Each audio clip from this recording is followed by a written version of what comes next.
טוב, שלום. donc אורות התחייה, נון ח'. on va dire הסיבוכים שבמחשבות וחילוקי הדעות שאינם מתאחדים בחיים וברעיון באים ממקור אחד, מהמחשבה הרישומית שאינה מבוררת. צלילי המחשבה הרודפים את אורותיה הם יותר רחבים, יותר אידיאליים מההוראה המחשבתית מהצד הברור שלה, אבל הרבה פחות ידועים ומבוררים, ומתוך כך כל זמן שהחושב מתחמם מרחוק לאורנו גם, הרי דתו מתרחבת, רצונו מתעדן והרגשתו מתעצרת. וחיי שלווה מלאי הוד, קודש וביטחון של גודל וענווה מתמזגים בכל רוחו. בציבור המרובה מהשפעות רבות חן וערך כאלה, הולך הוא על המסילה של חיי עולם ובחטא השלום, הסובלנות, התאורה, העירות הרוחנית, חפץ החיים ותפארת הטהרה, הולכים הם ומתגלים. טוב, on va arrêter là parce que c'est très long. Ah ouais. C'est assez compliqué comme ça. De quoi s'agit-il? De la pensée. הסיבוכים שבמחשבות. Les complications. Les complications des pensées. C'est-à-dire pourquoi les gens en arrivent à des controverses virulentes quant à certains concepts. Si je les comprends de cette manière, je comprends de manière totalement différente, etc. Et on a comme l'impression de voir deux explications totalement contradictoires. J'ai compris pourquoi les gens ils sont leur marchaba elle est pas claire, elle est pas nette, ils se compliquent dans leur tête quoi. Je pensais entre eux-mêmes. Non, c'est pas entre eux-mêmes, c'est entre deux personnes. Tu vois. Chilukei hadeot enam mitardim. Des controverses. On n'arrive pas à faire rencontrer les controverses. De quoi ça provient tout ça? Comment se fait-il qu'il y a tant de controverses dans tous les sujets et que parfois on n'arrive pas à unir les conceptions? Avant de répondre à ça, c'est le principe même de la Gemara. La Gemara, lui dit ça. C'est le principe de toute la vie. Parce que depuis que chacun perçoit de manière différente les choses. Parce qu'avant il y avait une seule donnée du Hachem, Père Moshe Rabbeinu, que Moshe Rabbeinu a transmis à tout le monde. Oui. Après, une fois que ça c'est à cause de la galoute, je pense moi qu'on a perdu tout ça. Que Moshe Rabbeinu est niftar, déjà il y a eu déjà une perturbation. Eh ben non, parce que quand Moshe Rabbeinu était au Mont Sinaï, Dieu l'a dit, Yashamrim, Yashamrim. Ah bon? Ouais. Ah bah ça je savais pas. Okay. C'est les deux aspects de voir la chose. On va aller dire, bah alors comment je tranche? Ben descends en bas, tu décideras, en fonction de la majorité. Déjà les chomrim. Okay. Toute vérité, elle a plusieurs aspects, sur une manière de la percevoir. Mais là, il va expliquer de quoi ça provient. Regardez. Asibuchim yemavshavot. Pourquoi il y a tellement de complexité et de controverses dans les conceptions? Et on n'arrive pas à les unir. Que ce soit dans la vie ou bien dans la pensée. C'est-à-dire dans la vie, celui-là il dit qu'il faut faire comme ça, l'autre il dit qu'il faut faire comme ça. C'est des directives complètement différentes, même contradictoires. En fait, Baïm Yukor Echad. Toutes les pensées proviennent d'une seule source. Il y a une pensée première. Un marshava rishumit, il appelle. La pensée officielle. Non, c'est pas rishumit, mais rishumit. C'est national rishimu. Ça veut dire, c'est quelque chose de, une certaine empreinte de la pensée, mais on n'arrive pas exactement à la définir tellement elle est grande. On en a seulement une certaine empreinte. On est impressionné de la pensée, mais on n'arrive pas à faire le point. Elle est tellement grande que le chrétien nous a corrochem. On est un petit peu parfumé. Voilà, si tu veux, parfumé de la pensée, mais on n'arrive pas à l'apercevoir. Il est enam evureret. Il n'a pas éclairci. Mazé les varer en hébreu. C'est éclaircir. Le chetaborer. C'est comme le chetaborer.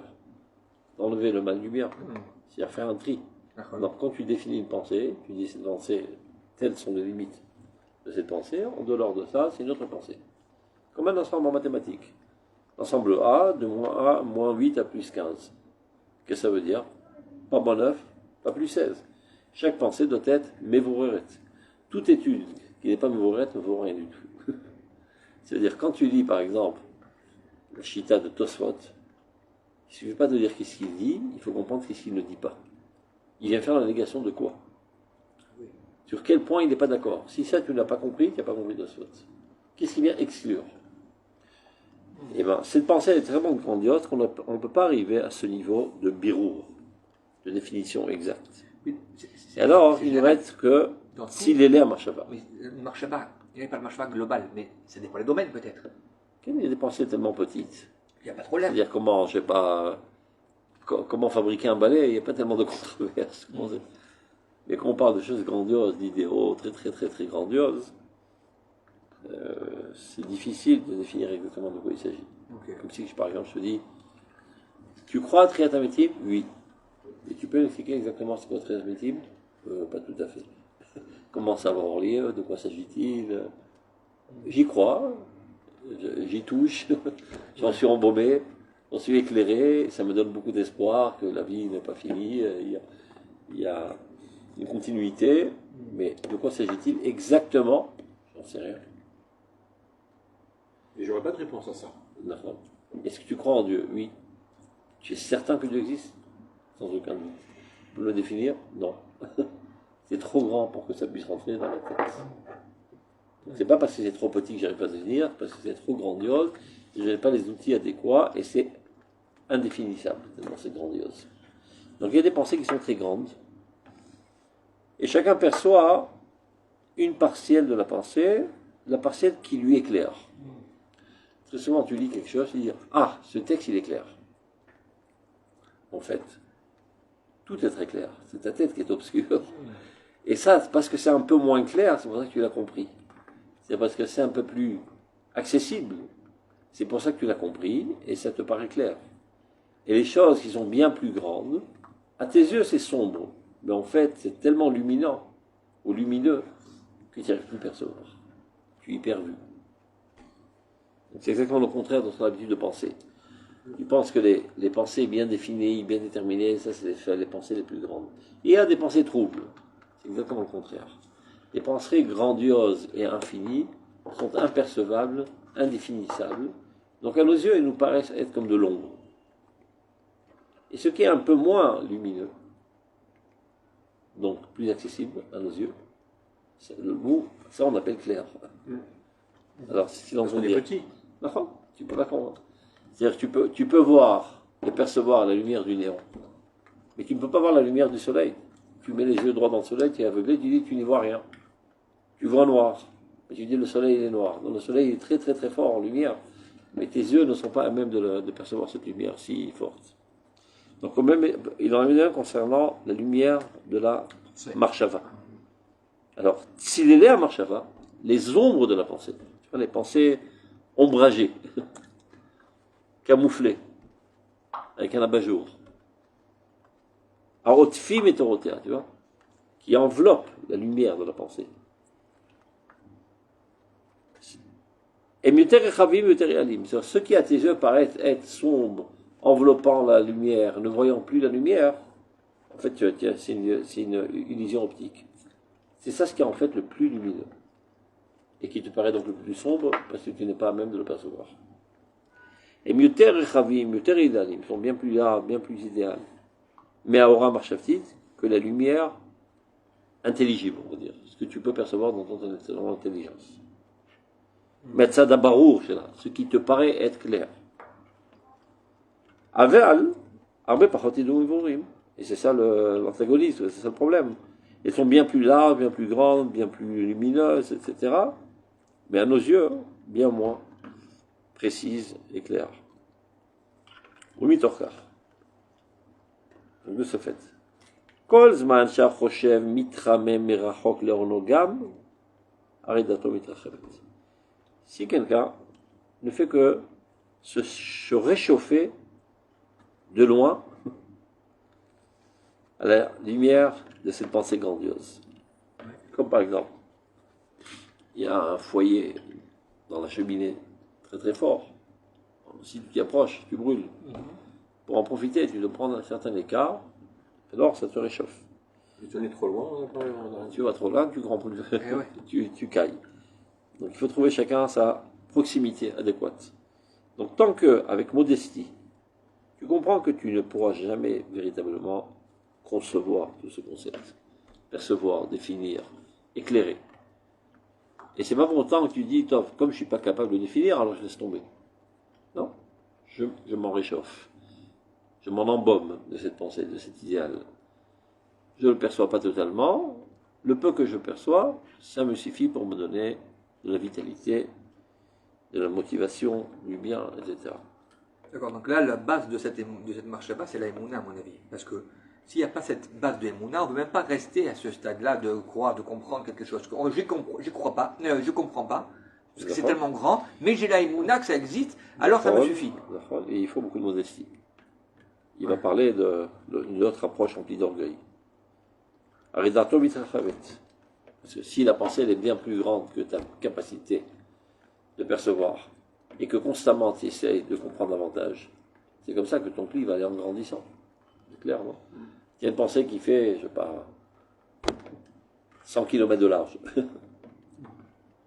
Mais ton esprit, il a 10 cm de large. Oui. Donc tu ne prends pour l'instant que 10 cm. Après, tu n'es pas satisfait de ce que tu veux plus. Pour pouvoir percevoir plus, tu es obligé d'élargir ton esprit à 20 cm, 30 cm, 40 cm. Et c'est comme ça que tu vas en grandissant. Avec modestie, en sachant que ce que tu as perçu, c'est même pas un milliardième de la pensée. Et donc c'est ça ce qui te motive à continuer à t'approfondir. C'est comme comment on dit ça en français, un iceberg. On dit ça en Oui, français, iceberg. ouais, c'est pareil, iceberg. Alors tu vois le tout petit bout du iceberg en dessus de l'eau. Bon, l'idiot il dit voilà, c'est ce qu'il y a. Celui qui est intelligent dit voilà, c'est ce qui sort de l'eau. Ouais. Mais en dessous de ça, il y a des centaines de mètres encore à s'approfondir. Donc, un redato mitrachavet, celui qui a cette approche, eh ben, son esprit va en s'élargissant. Retsono mitarden, sa volonté va en devenant de plus en plus délicate. Argashato mitaselet, ses sentiments deviennent de plus en plus nobles. Et chaye shalva, et on arrive à une vie de paisibilité, remplie de splendeur, de sainteté, d'assurance, de grandeur et surtout de modestie. Et tout ça se construit en toi de manière harmonique dans ton esprit. Quand on a cette approche saine, avec modestie, on comprend que si la pensée ne m'est pas claire, c'est à moi qu'elle n'est pas claire, c'est pas qu'elle n'est pas claire elle-même. Tu vois, Tosfot, ils disent parfois, caché, il dit jamais caché. L'omouvan, tarout, caché, j'ai pas réussi à comprendre. Mais l'empereur, il lui dit. Qu'est-ce qu'il a besoin de le dire? Il aurait pu passer la ligne, personne ne se serait rendu compte que Tosfot n'a pas compris. Même Rachid, des fois, il dit le Hadati Piroucha. Qu'est-ce qu'il a besoin de dire? De toute manière, tu n'expliques pas tous les psukim. Tu aurais pu garder ça dans le ventre, personne n'aurait su que tu ne le sais pas. Donc d'abord, c'est de la modestie. Donc, mais mis à part la modestie, pour te dire, regarde, il y a quelque chose de compliqué à comprendre ici. Moi, j'ai pas réussi. Alors, cassez-vous le crâne pour comprendre les générations à venir. C'est l'héritage qu'il nous donne, le travail qu'il nous donne. Mais si lui, il n'a pas réussi, non, on arrive. Ça se peut. Ça se peut. Il y a des fois qu'on a toujours besoin d'un plus petit que soi. Quand tu es plus petit, tu peux rentrer dans les petits interstices que tu peux percevoir, que parfois les grands ne peuvent pas percevoir. Il y a aussi, non, il y a aussi le fait que nous, on en a plus de Pirouchim que Et en plus, à l'époque. on est Nanas Al-Gabernac, on va en grandissant dans les générations. Donc tout ça amène un bonheur, une viabilité, etc. etc. Mais à Tzibour, mais dans la collectivité, la société, à Merouvé, Beashpaot, Rabot, Chen, Be'er, Kale, qui lui est, on va dire, arrosé de ces flux, c'est-à-dire de cette manière, avec modestie, c'est ça ce qui le met sur les rails de la vie éternelle. Et ça, c'est ce qui apporte la paix. Parce que, pourquoi il y a tant de guerres, de contradictions, etc. Parce que celui-là prétend qu'il maintient la pensée absolue, et il pense qu'il n'y a rien d'autre. C'est-à-dire, le peu qu'il a perçu, il pense que c'est ça toute la définition de l'idéal. En fait, ça ne réalise même pas un milliardième. Et un autre, il détient en main un autre milliardième. Et les deux personnes sont persuadés qu'ils détiennent la totalité de la connaissance. Et donc, ils s'escarmouchent les uns les autres. Mais si je sais pertinemment que de toute manière, ce que je comprends, c'est minime. minime de minime relativement à la vérité de la pensée. Donc j'ai plus de tolérance envers ta pensée. De toute façon, moi je comprends que ça. Ah, tu comprends un autre aspect. Bienvenue. Et toi, Christian, a rajouté, bienvenue. Donc on se complète. Chacun, selon son angle de vue de l'objet, perçoit un aspect. Et donc, la complémentarité des différences, c'est ça ce qui nous rapproche de plus à la connaissance. Donc ça amène à plus de shalom. Mais là, il dit que c'est la société qui comprend. Lorsque la société a cette approche, ça amène une société de shalom. Moi, j'aurais pensé que c'est les grands, les rabbinim, Tous, mais dans tous les idéaux, tellement de on va dire, tout le monde sait. Là, on dit la société comme on a plutôt tendance à Comme, la populace. La les gens qui font- collectivité, Kol Amecha, les Moudé Hachem. Tout le monde a sa manière de comprendre les choses, même si elle est plus petite, mais c'est encore un aspect. Et des fois, justement, c'est ça. C'est que des gens très terre à terre comprennent des choses bien mieux que des gens très intellectuels. Un certain sens intuitif que eux ont et que les intellectuels n'ont pas. Comme on dit parfois, quand la Gemara elle a recours, elle ne sait pas comment trancher, elle dit pour craser Ma'amadavar. On va voir ce que le peuple fait. Bon, mais si la grosse élite intellectuelle n'a pas compris comment ils vont comprendre, instinctif. L'instinct se trouve plus chez les gens moins développés intellectuellement. Et l'instinct se trouve moins que l'intellect. Alors, Vaviner, il a raconté une fois, il y avait un prêtre qui était né juif en France. Donc il a vu que selon la loi du retour, il est juif, là, à la fin. Donc il mérite tous les fruits de Ola Hadash. Il demande à ouvrir un ticket à la Souklout pour monter en l'air d'Israël. Il dit, grosse blague, tu n'es pas juif, tu ne peux pas venir. Non, je suis juif, regarde, ma mère est juive. Et alors tu renonces à la chrétienté et à ton boulot de curé? Non, non, je suis fervent chrétien. Non, je ne sais pas quoi faire. Donc ils ont posé la question à toutes les instances, et je sais que c'est arrivé au Bagatz. Le Bagatz ne savait pas comment trancher, parce que, a priori, il a raison. Ah oui, ah oui. C'est la loi. Mais c'est un absurde. Alors ils ont tranché qu'on demande au bonhomme moyen de la société ce qu'il en pense. C'est-à-dire, on va faire un petit tour à Marc-Léonard et dire ce qu'il en pense. Alors qu'est-ce qu'ils en ont pensé? Il n'y a pas de question. Qui monte. Arrête de me prendre faire des entourloupettes intellectuelles. Il n'est pas juif. Ah, comme ça, ils ont dit là. D'accord? C'est pour craser Mayadavar. Un petit peu de modestie. Moi, j'aurais dû l'inverse. Va te mettre à l'écoute des couches les plus basses. L'instinct est plus développé chez eux. Parce qu'il y a marqué dans les bras, les familles, les foum, Khurfa Shabeshta. À force de devenir harif, c'est-à-dire très aiguisé intellectuellement, tu en arrives parfois à des erreurs, à des absurdes moraux. Avec une gymnastique intellectuelle, tu peux purifier toute crapulerie. Et en fait, c'est une crapulerie. Et Dieu est en colère. C'est comme l'histoire, si vous rappelez dans la Gemara, de Shuliat Anagar, l'apprenti menuisier. Comme dans la Gemara, à l'époque du Beit Sheni. Il y avait un menuisier qui vivait dans le bonheur romantique avec sa femme, etc. Et un beau jour a décidé de prendre un apprenti pour développer son commerce. Et l'apprenti a eu envie de la femme du propriétaire. Oui, mais il est religieux. C'est interdit sur la Torah de faire de l'adultère. Alors comment trouver une astuce pour convoiter cette femme et la voir chez lui sans transgresser la loi? Je vais le faire divorcer. Donc il va dire au menuisier, tu sais, je sais pas, j'ai comme l'impression que j'ai vu ta femme se balader dans la rue et papoter avec toutes sortes de personnes, etc. Donc il a mis la puce à l'oreille que peut-être sa femme n'était pas fidèle. Il n'a pas dit fermement pour ne pas faire du lachonara, tu comprends? Et ne pas faire attraper au bédine. Il a dit, moi, alors qu'est-ce que je fais? Je sais pas, moi, à ta place, moi, je ne voudrais pas une femme pareille à la maison. Avec tout bas, je n'ai pas qu'à payer. Tu sais que je suis apprenti, moi, je n'ai pas d'argent. Mais je t'aime tellement, je suis tellement fidèle, j'ai essayé de trouver des prix. Il apporte l'argent, voilà. Il donne à tout bas. Après qu'il a divorcé, il a demandé en mariage. Il se marie avec elle. Apprenti. Apprenti. Il revient chez le patron, il dit tu me rembourses le prêt. Il dit j'ai pas d'argent. Pas de problème, tu travailleras chez nous, en tant qu'esclave. Alors dit la Gemara, il était assis sur le banc, enlacé, etc. Et lui, c'est l'esclave qui leur apporte du bouillon. Et quand il les a vus comme ça, s'embrasser, il y a une larme qui est coulée de ses yeux, qui est tombée dans le bouillon. À ce moment-là, il était détruit le Beth Amikdash. Ça veut dire, à la loupe de la loi, tout est fixe, aucun problème. On a le droit de dire, j'ai vu que ta femme te balader, on a le droit d'aider son propriétaire et lui donner de l'argent. On a le droit de demander son argent. On a le droit de venir vers lui, au contraire, lui faire payer en plusieurs tachloumim.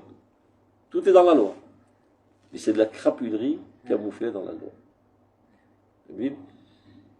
Et donc, tu demandes au Bagatz, il va dire parfait. Tu demandes à un juif pas très intellectuel, il prend son épée, il lui coupe la tête tout de suite. C'est une crapule, ça, mec. Bon, l'instinct.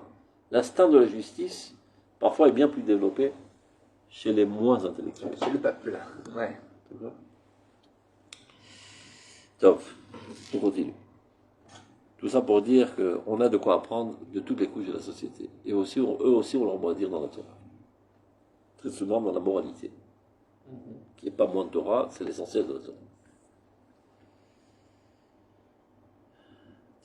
Malheureusement, on rencontre tous les jours des crapulés pareils avec des gens qui avaient un statut de Gdol Israël ou bien de Rosh Yeshiva ou tout ce que tu as envie. Ils ont fait les pires saletés du monde, camouflés, etc. Dans...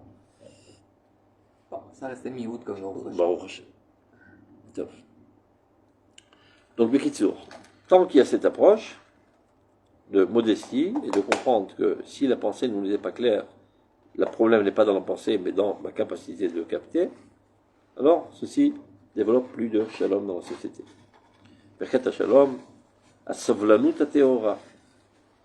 Maintenant, pourquoi il dit le Rav Kook as-savlanut ha-teora? Parce qu'il y a une savlanut mea. C'est-à-dire tout est possible, peu importe. De toute façon, moi je vais tiens que. Savlanut teora, c'est en fait que je comprends que la pensée est très très grande. C'est pas qu'il n'y a pas de valeur. La savlanut ha-tmea de dire il n'y a aucune valeur. Chacun fait ce qu'il veut. Comme c'est aujourd'hui à la mode. Ish be'emunato yichye.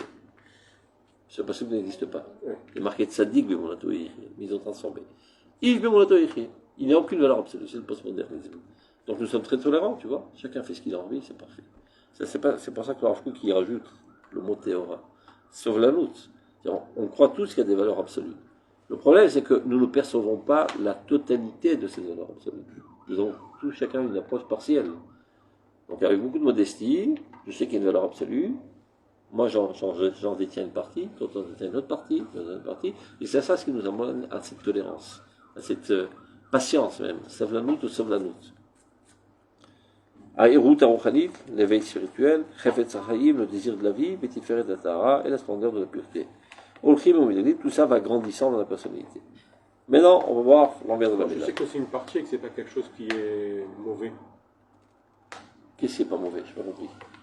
On va dire dans une pensée. Okay. Je peux me tromper. Je peux avoir une influence extérieure qui fait que. Et dans cette pensée-là, moi je pense avoir une partie de cette pensée-là, mais en fait non. C'est pour ça que ce Cherev al abadim, Cherev al Michelomed levat. On prend une épée, on lui coupe la tête, celui qui utilise tout seul. Al abadim. Parce que quand on étudie en société, eh ben, il y a des critiques réciproques. Donc tu es seul, tu es persuadé, convaincu que tu détiens la vérité absolue. Quand quelqu'un vient et te bombarde avec plein de questions, tu ne peux plus vivre dans le mensonge. Tu es obligé de donner des arguments. Petit à petit, tu te rends compte que tout ton château de cartes est en train de s'écrouler. Donc plus il y a des gens ensemble qui étudient, plus la vérité va en s'épurant. Mais s'ils ont la même influence, le même environnement, c'est exactement le problème. C'est ce qu'on appelle hydriout, des moutons de panurge. Il faut qu'il y ait un esprit critique, il faut qu'il y ait des controverses. Les gens ont peur des controverses. C'est la chose la plus bénéfique qu'il y a au monde, la controverse. Tant qu'elle est faite avec modestie. Tant qu'on est dans la quête de la vérité. Et non pas de vaincre dans la controverse. Il n'y a rien de mieux que la controverse. Et je dis, non, mais, calmez-vous, arrêtez de vous contrôler. Parfait. Et qu'est-ce qu'ils font? Ils sont controversés tout le temps. Par amour de la vérité. C'est pas pour vaincre, voilà, c'est moi qui gagne. Clair? Maintenant, voyons quand l'envers de la médaille, quand c'est mal fait, cette approche. Arbé Pamim, il arrive très souvent. Isdamen, chez Zunitia Zara mitganevet betur aruach. Il y a une tendance étrangère qui te pénètre. Votak Sheva Rechoka, et donc cette écoute de loin, avec modestie, etc., et de te réchauffer au loin de cette flamme de la vérité. Otak Sheva Rechoka Shadam Akshiv et Tzli Lakol, c'est-à-dire cette approche de n'écouter seulement l'écho de la voix, mais pas la voix elle-même, Aïdali, Mitoch Ele Amenchakim Anisgavim, Tzli Aorot Arechavim Aïdalim, Enadayalo. Il n'est pas satisfait. Il dit non, je ne veux pas rester de loin et ne maintenir qu'une partielle de la vérité. Je veux savoir toute la vérité, bien la définir, bien la couper et être sûr que je maintiens toute la vérité. C'est de l'orgueil, de l'audace, etc. C'est fondé sur ça essentiellement. Ne pouvant le faire, il prend des ciseaux, il coupe. Voilà, c'est ça la vérité. C'est-à-dire, ce que lui a pu capter, il dit c'est ça la vérité, et tout le reste c'est des idioties. Et donc évidemment, tout celui qui prétend autrement, explique autrement le sujet, il le bombarde. Parce que c'est moi qui détiens toute la vérité. Puisque j'ai en main toute la vérité, vous voyez bien. Il a décidé de manière arbitraire, après avoir pris des ciseaux et coupé une petite partielle de toute cette vérité, que c'est toute la vérité. Donc tout celui qui est en dehors de son champ, il est dans le mensonge, il bombarde. Donc ça mène que des milchametz. Jusqu'à Retzach Mamash. Regardez. Et là, Dayalo, ceci ne lui suffit pas. Il ne veut pas écouter un écho lointain. Il veut écouter une musique très très forte qui puisse le rentrer en extase. Et enav beria mouvletet. Aussi de nourrir ses yeux d'un regard très en relief, très clair, etc. Et dimiono betzvaim, son minéralisation de plein de couleurs, et tsichlo, son intellect, vargashato et ses sentiments, de moussagim, moutsakim, tfutsim, bechoska. Des concepts bien stables, bien déterminés, et bien maintenus, et pas des choses amorphiques. Az, alors, si il développe cette approche, yefachlo atov ailion leroetz. Ce bien suprême, qui était cette pensée idéale, se transforme en quelque chose de destructif. Au lieu de se chauffer à la lumière de cet idéal, de tenter de s'élever à cet idéal, qu'est-ce qu'il a fait? Il a rabaissé l'idéal à son niveau. C'est ce qu'on appelle aujourd'hui malheureusement, de certaines écoles, parfois ça prenait des yeshivot, ils appellent Tanakh Begova Ayenaim. Étudions la Bible à la hauteur des yeux. Et non, ça provient d'une intention pure, de dire, les jeunes ils ne peuvent pas comprendre des concepts trop complexes, trop spirituels. Mettons-les à leur portée. Donc ça vient d'une intention pure. Qu'est-ce que tu as fait finalement? Au lieu de stimuler le jeune, de s'élever à la grandeur de David Améler, tu as inventé un David chic de poche. Alors à quoi sert cette lecture? Tout le rôle de ton étude de la Torah, c'est de te hisser avec toutes tes faiblesses et toutes tes tentations et tous tes tares dans ta personnalité, de t'élever de cette situation et de t'élever à cette sphère qui est comptée dans la Bible, ces géants de l'histoire. Et c'est ça qui va te motiver à grandir. Ouais, mais je ne peux pas le percevoir. Et bien justement, tu ne le percevras jamais. C'est ce qu'on veut. Que tu sois constamment en marche vers l'idéal. Il n'y a pas de shlemut, il y a ishtalmut. L'homme doit être en perfection constante vers cet idéal grandiose. Et s'il en était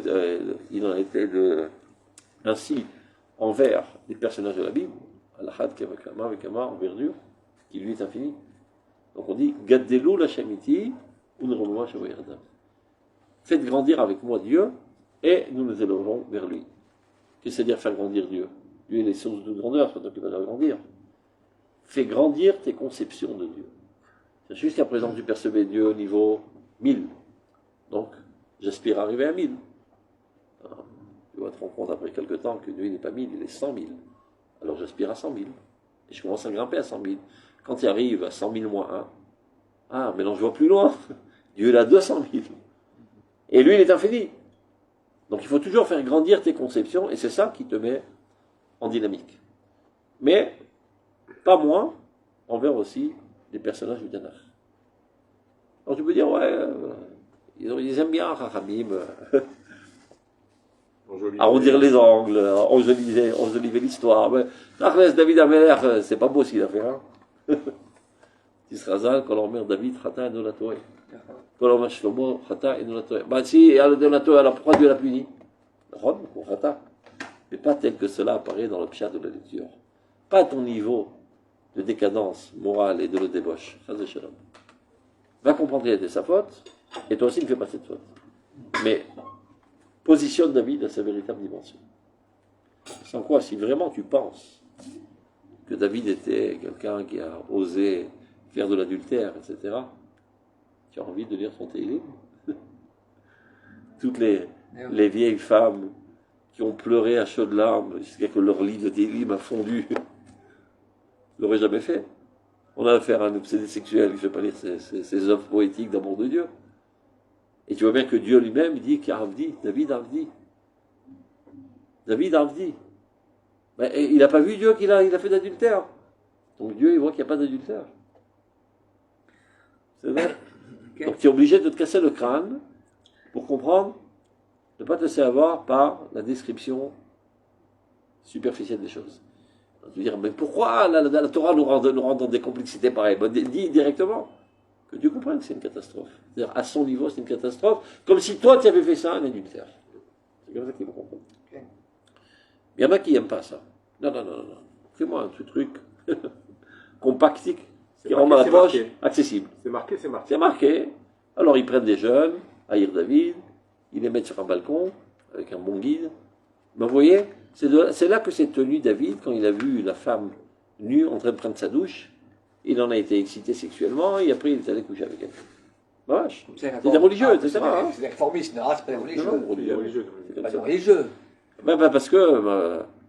Et maintenant, quelle est leur bonne intention de dire? C'est des réformistes. Tu vois, tu as des problèmes psychosexuels dans l'âge de la puberté, etc. Pas besoin de te suicider, même d'autres plus grands que toi sont passés par là, ils sont sortis finalement.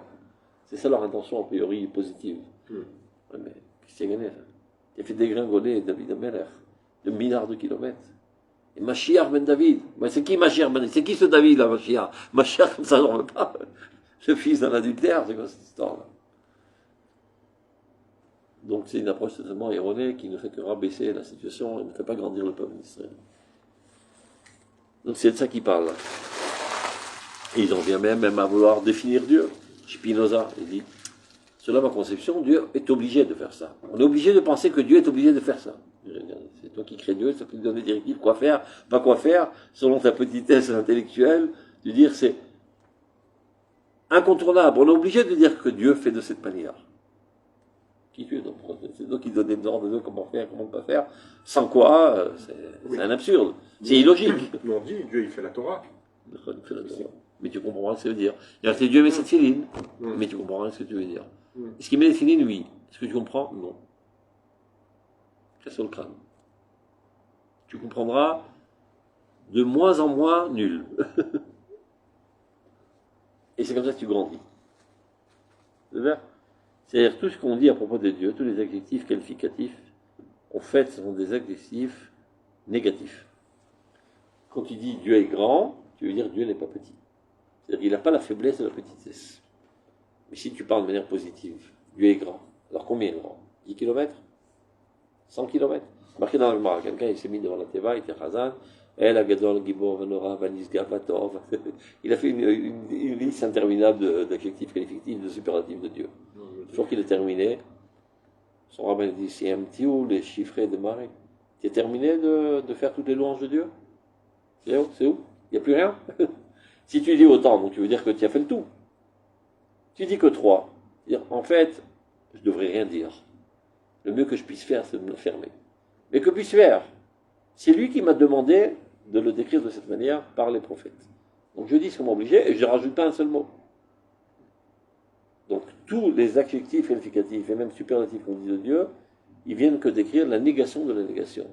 C'est-à-dire qu'il est grand, il n'a pas la faiblesse de la petitesse. Il voit, il n'a pas la faiblesse de l'aveuglement. Il écoute, il n'a pas la faiblesse de l'assourdissement, etc., etc. Mais qu'est-ce que c'est? Non, c'est rien. Ben alors c'est rien. C'est énorme, c'est grandiose, c'est infini, et c'est pour ça que j'arrive rien à saisir en main. Let marshava tefissa bachlal. La pensée n'a aucun accès à l'essence divine. Rien. Le sentiment, il est plus fort. Mais tu vois, des fois, on a besoin d'un plus petit que soi. Il dit, Bechol kor enu elav, chaque fois qu'on l'appelle, Dieu, c'est la tzila, dit Srazal, elav velo le Gabriel. Elav velo le Michael. On prie à lui, mamash, et pas à ses dévoilements. Lorsqu'on étudie la Torah, on décrit les dévoilements, le divin, mais pas lui, pas son essence. Et quand on prie par le dévoilement, on prie à Dieu lui-même. Et comment tu peux t'adresser à quelque chose que tu ne peux pas concevoir intellectuellement? C'est illogique. Oh, mais c'est ressenti. Bien, non? Donc, Dafka, la petitesse du Sechel, du Regesh, relativement au Sechel, c'est ça là qui lui donne là son avantage. Oui, mais prends pas la tête avec tous tes arguments intellectuels. Je ressens Dieu, je suis en extase, je suis en émotion quand je l'approche de Dieu. Top, on continue. On reprend. Donc cette personne-là qui veut faire tout définir, etc. On est à la 3e ligne, page Sadigibet. Ah, c'est à Forlo Tov Ailon Eroetz. Ce bon-là, extraordinaire, divin de cet idéal, devient quelque chose de destructif. Mais autant à Tzimtzum, chez Bora Baïr Ametzumtzam, parce qu'il a tout réduit. Chez Nichras Bemadao Beakarotav, c'est ce qu'il a pu faire rentrer dans sa tête. Et il pense que par là, il a défini le sujet. Donc, il carque darim et tzvatim. C'est comme s'il prenait des pinces et des tenailles, et il coupe dans la chair vive.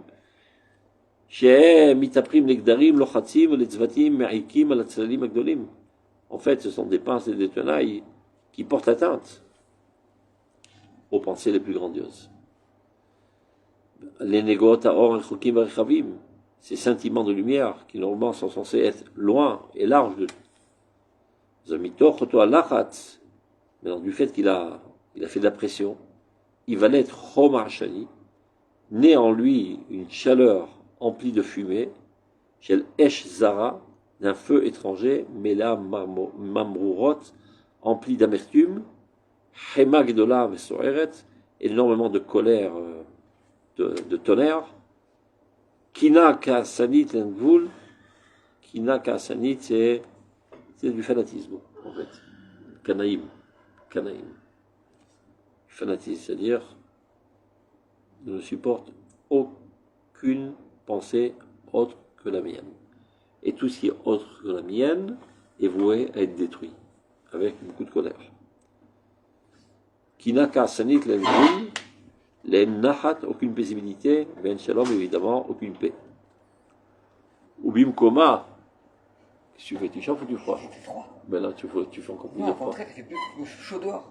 Bah, t'as qu'à éteindre, c'est éteindre. Je te permets, tu vois comme je suis sympa. Apporte une couverture la prochaine fois, peut-être. C'est l'hiver. C'est l'hiver. Ou bimkoma chez la Emouna Agdola. À la place de cette grande Emouna, Abitachon Hachalev, cette assurance remplie de paisibilité, Atzfia Ameunaga, cette façon de voir et d'observer qui procure énormément de délices, qui connaissent Ruach Ivim. Ruach Ivim, c'est un esprit démentiel. Chez le Chefetz Chara, et ça se traduit, c'est-à-dire dans le comportement de cette personnalité, dans un désir de gouverner dans le sens d'opprimer. Schara Veshilton, Maler Zariut ou Bechoussar Boucha, empli de cruauté, sans aucune honte, Bechoussar Tzniut Veocher, sans aucune humilité, sans aucune droiture. L'essentiel, c'est de gagner. C'est moi qui détiens la vérité et j'écrase tous les autres. Il y a pas mal de personnalités comme ça dans ce monde, sachez-le. Invivable.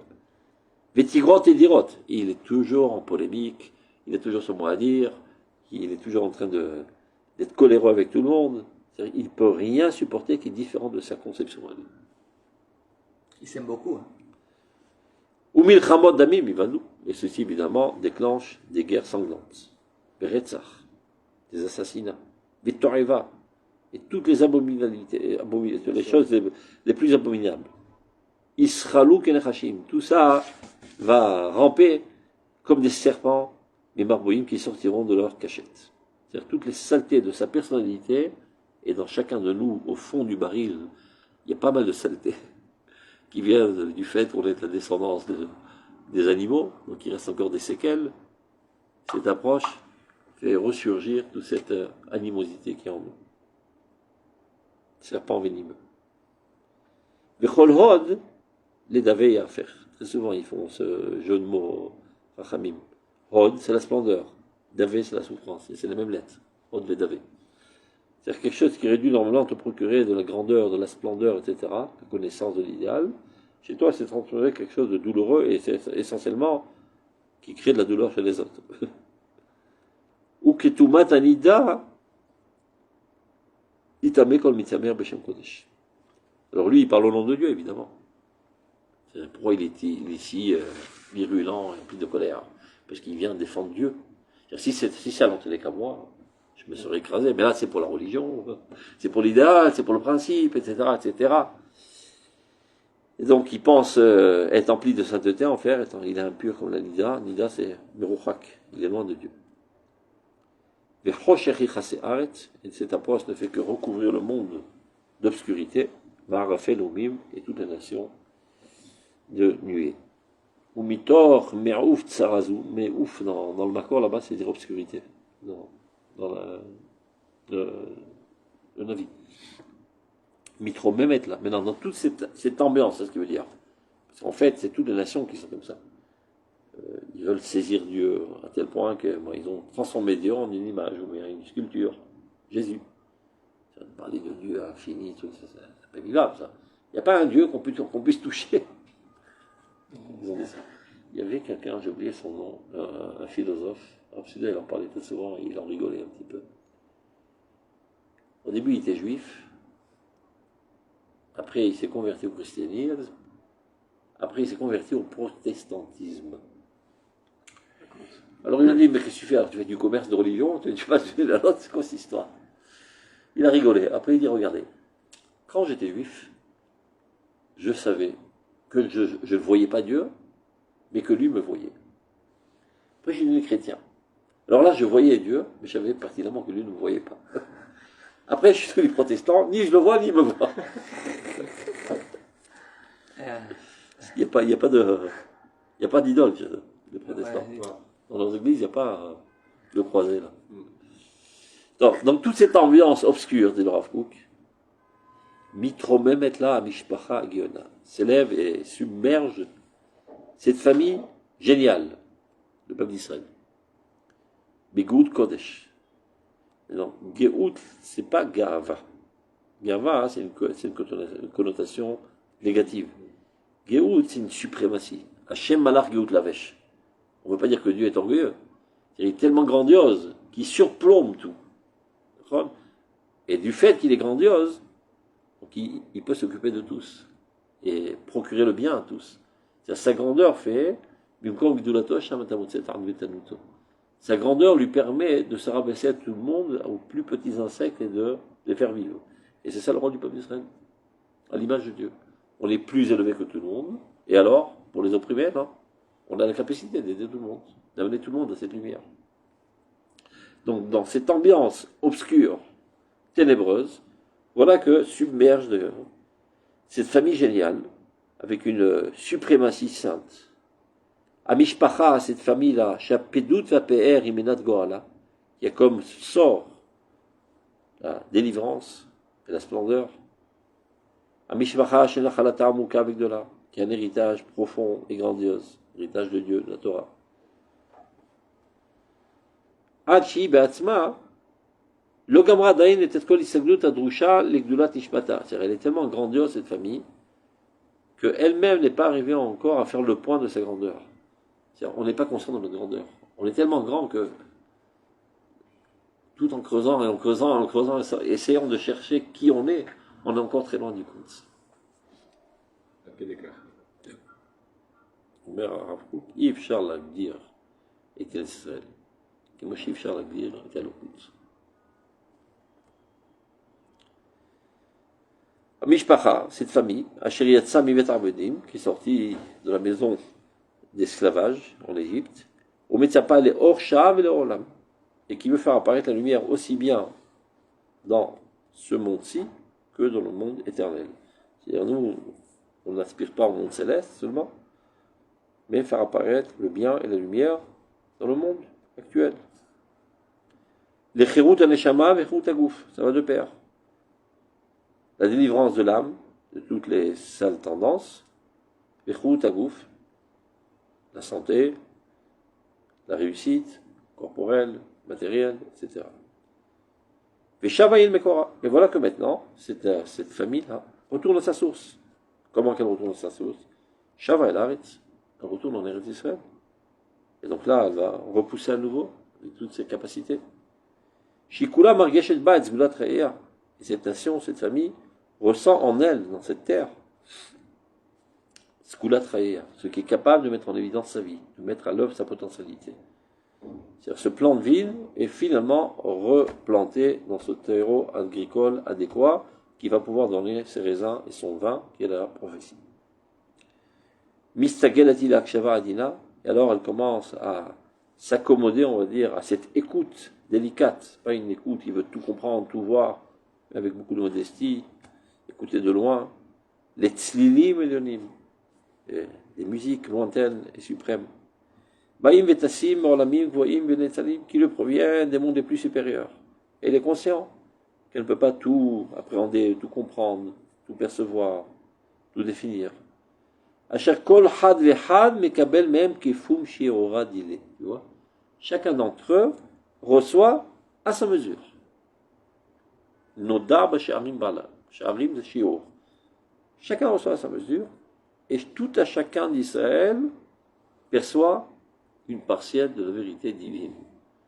Même quand il y a l'impression qu'ils hurlent dans la Knesset, ils disent des âneries, etc., avec beaucoup d'entrain et énormément de saleté, mais au plus profond, il y a une étincelle de Torah. C'est ça qui les anime. Ils ne savent même pas pourquoi d'ailleurs. Ils ne peuvent pas supporter. Ils ont l'impression qu'on est en train d'écraser cette valeur qui est la plus importante de leur vie. Bon, évidemment, il y a de l'ambition personnelle, il y a des crapuleries, tout ce que tu veux. Mais il y a aussi Shiura Dile. Mais lorsqu'on réunira toutes ces petites mesures, ces petites quantités de lumière, ce n'est que comme ça qu'apparaîtra toute la splendeur de la paix et le rayonnement de la vérité. La vérité parfaite dans tous ses aspects. C'est ça qui amènera une vie emplie de délicatesse, Milou Chaim, une vie emplie de sens. Amélie Mavoda, et qui t'emplit de volonté de travailler, pas d'être dans l'oisivité, la passivité, etc. Chefet idéalitaro, un désir idéal pur, constant, belon edida, pas tu es ballotté là, ça et là par les vents. C'est-à-dire, toute ta vie, c'est un seul itinéraire. Velo ichanef od morecha. Ichanef, c'est-à-dire on mastir et atzmo beknaf bikdo. Dieu ne sera plus caché. Morecha, c'est ton enseignant, Kadosh Baruch Hu.